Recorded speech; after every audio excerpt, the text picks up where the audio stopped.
purpose? To see if such a thing is possible. The start we made on or about August 9th, and the nervy travelers are already getting their equipment and themselves in condition.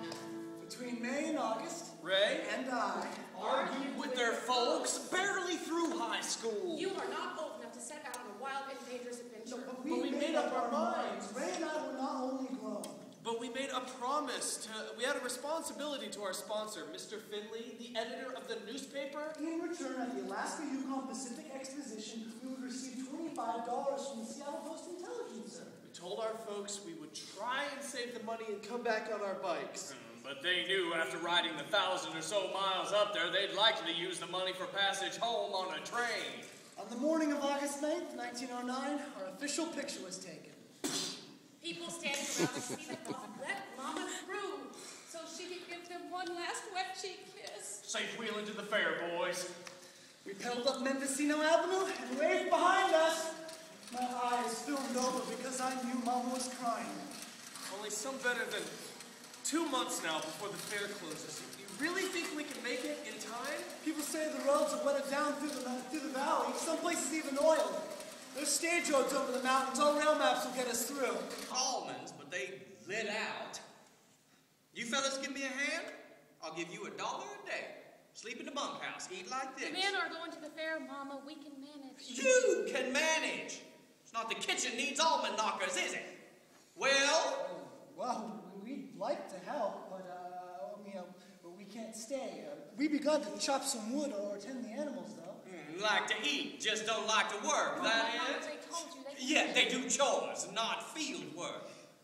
Well, you boys had your fill of food, guess you better start riding those wheels. Be off on your good times. Thank you. It was very good food. Before we chop wood or work in the barn, I'd like to have a word with my buddy Vic out on the porch, if you don't mind. Mine? She pulled herself up and left the kitchen by the far door. To the river, the river! He looked over his shoulders just as a blast of wind struck, and then another. Could it really be coming from the west? No, let's stay to the tracks. Wind from the west came down with fury. For an instant, I breathed fresh air. Still, we ran and ran, putting more distance between us and that firestorm. Now the wind should hold. Put God to work on it, Ray. Who do you think brought the wind in the first place? Well, sir. Your trusty chum, Ray. Oregon City. Portland! And there the absolutely true Columbia River. Bruce and Clark and their boys must have had themselves a fine sail down that river. Hey, there. Mount Hood rose in a snowy cone. And on us to Sam City. Already we had met 3 automobiles and passed several more. Whoa, watch out, you nearly ran down that man in his trash car. We bounced over electric car tracks and threaded through wagons and walkers. Newcomers needs good treatment. I'll be back with a couple of Oregon beers and wait for you. We'll buy our own. We'll just wait around here, take a look around, meet you back here. Off from the main room were other rooms, ones with private booths behind large wooden panels. A man could live right here and never need to leave. You better bustle in if you want a drink. A tall fella shouted near them. The name is Amos. You fellas from around here? We're on our way to Seattle to see the fair. Oh, it's fine fair. A friend of mine just got back. For 10 cents, you can get a ride on Lake Washington. That is the grandest body of fresh water. Well, north of the Cascades. Shivered.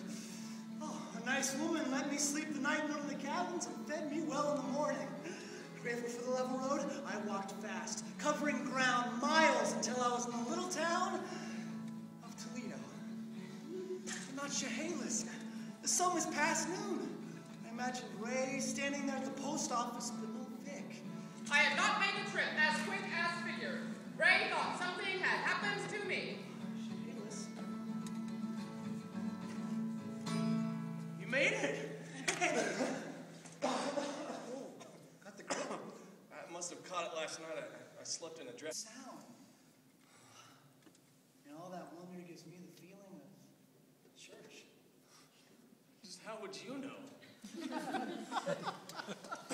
2 more miles brought us to Olympia. Mount Rainier. Folks around here likely still call it Mount Tacoma. I was puffing hard. But stayed the pace? Yelled. He rejoined the main road. I watched Ray as he tumbled off and just lay there, so still. Ray! Ray! Oh, sorry. I'm just weak as all, Vic. I'd like to sleep as soon as we find a place. You're burning up. Sleep. Really, I rented.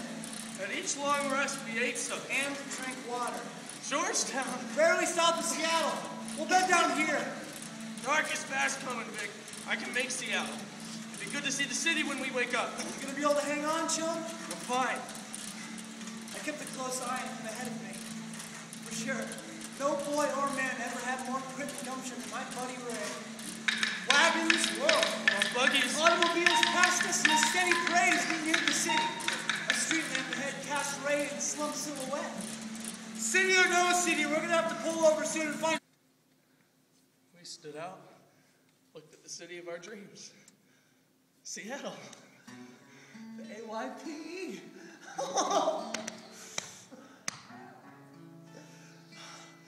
We stood there for more time than I know, just looking, feeling what we saw clear to our toe tips. My eyes welled up and tears rolled down my cheeks. Ray's lips moved in prayer. And I noticed it.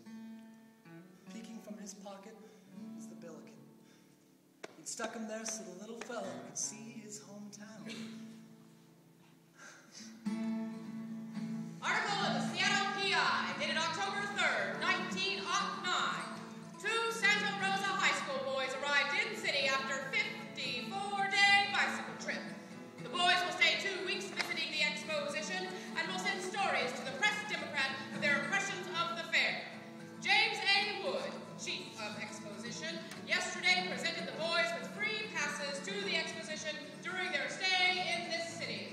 For more than 2 weeks, have Vic and Ray savored the marvels of Seattle's Alaska Yukon Pacific Exposition. When it closed, the boys returned home by train to a fine town welcome, arranged by the mayor. Both served in the Army